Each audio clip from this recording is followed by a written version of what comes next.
Número 15 del compendio del Catecismo de la Iglesia Católica formula la siguiente pregunta: ¿a quién ha sido confiado el depósito de la fe? Y responde brevemente: el depósito de la fe ha sido confiado por los apóstoles a toda la Iglesia. Todo el pueblo de Dios, con el sentido sobrenatural de la fe, sostenido por el Espíritu Santo y guiado por el magisterio de la Iglesia, acoge la revelación divina, la comprende cada vez mejor y la aplica a la vida. Bueno, es hermoso cómo se subraya que ese depósito de la fe, el depósito de la fe en el que se contienen las enseñanzas del Señor, no solo las enseñanzas, también el propio don de su vida, por ejemplo la Eucaristía, lo que son sus proyectos, la voluntad del Señor, eso que conforma, ¿no?, el depósito de la fe. ¿A quién se le ha encomendado? Se le ha encomendado a algunas personas que tienen una profesión, entre comillas, una profesión determinada en la vida de la Iglesia, a quienes tienen determinado estado de vida. No, se le ha confiado a la Iglesia entera. Todos hemos recibido esa gran encomienda, como cuando un padre de familia, el momento en que parte de esta vida, reúne a su familia en torno a su lecho de muerte y les comunica las últimas voluntades. Así también el Señor, el momento en que ha partido de esta vida, cuando fue con lanza traspasado y cuando brotó de allí sangre y agua del costado de Cristo, estaba comunicándonos todo lo que tenía en su corazón al conjunto de la Iglesia. Todos, por lo tanto, ¿no?, tenemos esa corresponsabilidad de acoger el depósito de la fe.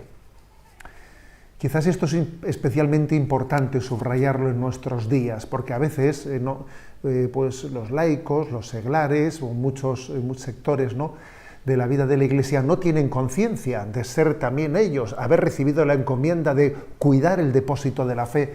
Permitidme alguna anécdota histórica para que nos demos cuenta. Me voy a remitir al año 428, ni más ni menos, al 23 de diciembre, víspera de la Nochebuena. Allí, en Constantinopla, en la Catedral de Sofía, esa que últimamente, por desgracia, ¿no?, pues saltó a los medios de comunicación porque el presidente turco Erdogan ha vuelto a convertir en mezquita, no respetando su historia.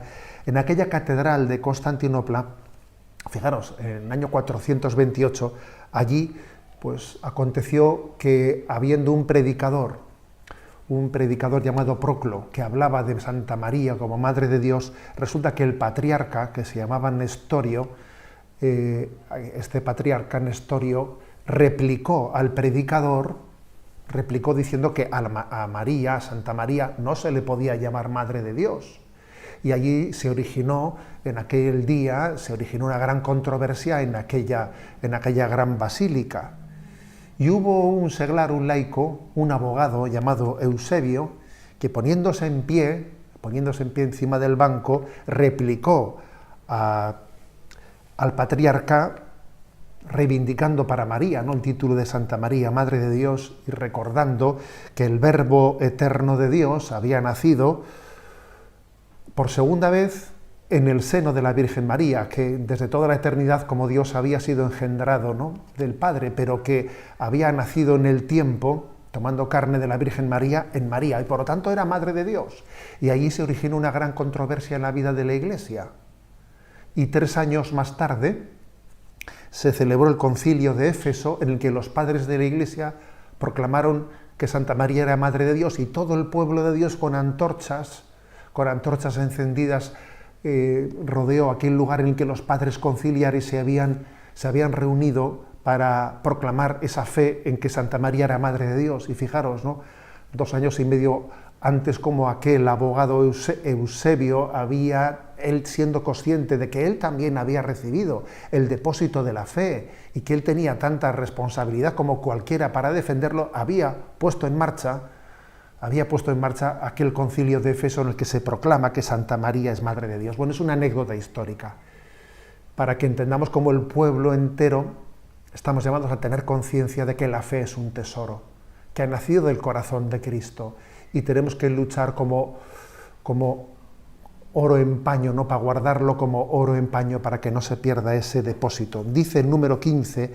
que estamos comentando, que todo el pueblo de Dios, con sentido sobrenatural, bien es verdad que cada uno, desde la vocación que ha recibido, guiados por el magisterio de la Iglesia, acogemos el depósito de la fe, lo comprendemos cada vez mejor y lo aplicamos a la vida. 3 cosas se dice, ¿no? El depósito de la fe hay que acogerlo, una acogida humilde, porque la revelación de Dios hay que recibirla como un tesoro de la intimidad que se nos está mostrando, acogerlo, comprenderlo, hacer un esfuerzo de comprensión, tal y como estamos haciendo, por ejemplo, aquí, en esta explicación del catecismo, un esfuerzo para ser capaz de dar razón de nuestra fe, acogerlo, comprenderlo y aplicarlo a nuestra vida.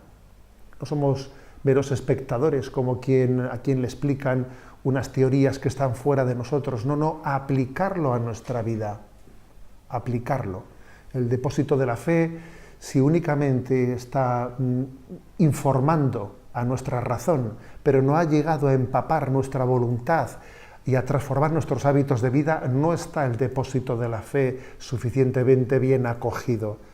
Acoger, comprender y aplicar. Esta es la responsabilidad de toda la Iglesia, porque el depósito ha sido dado para todos y para cada uno de nosotros.